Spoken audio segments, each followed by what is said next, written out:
बिस्मिल्लाहिर्रहमानिर्रहीम। अस्सलाम वालेकुम। आप देख रहे हैं DNN न्यूज और मैं हूं गुलाम ज़ोहरा। अब रुख करते हैं खबरनामे की तरफ।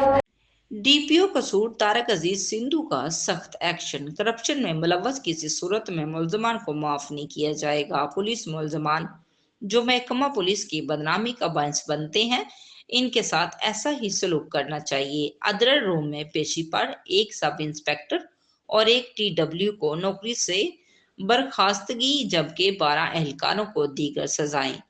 कसूर डीपीओ कसूर तारक अजीज सिंधु ने अपने ऑफिस में अदर का इनकार किया।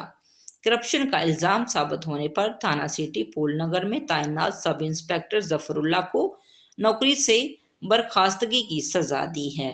मुसलसल गैर हाजिरी पर एक ट्रैफिक वार्डन फैसल जावेद को नौकरी से बर्खास्तगी की सजा दी। पूल काम में शनाख्ती कार्ड के गलत अंदराज और नाकस कारकर्दगी पर एक इंस्पेक्टर एक सब इंस्पेक्टर को इंक्रीमेंट स्टाफ और 1 साल सर्विस जब्तगी की सजा दी। मुसलसल गैर हाजिरी पर एक SI और 6 कांस्टेबल को जुर्मानों की सजा दी। रिकॉर्ड की तमील न करने और नाकस ड्यूटी पर एक हेड कांस्टेबल और 2 कांस्टेबल को 1 साल सर्विस जब्तगी की सजा दी। नाअहल कामचोर और बददियानत एहलकारों की महकमे में कोई गुंजाइश नहीं। तारक अजीज सिंधु DPO कसूर।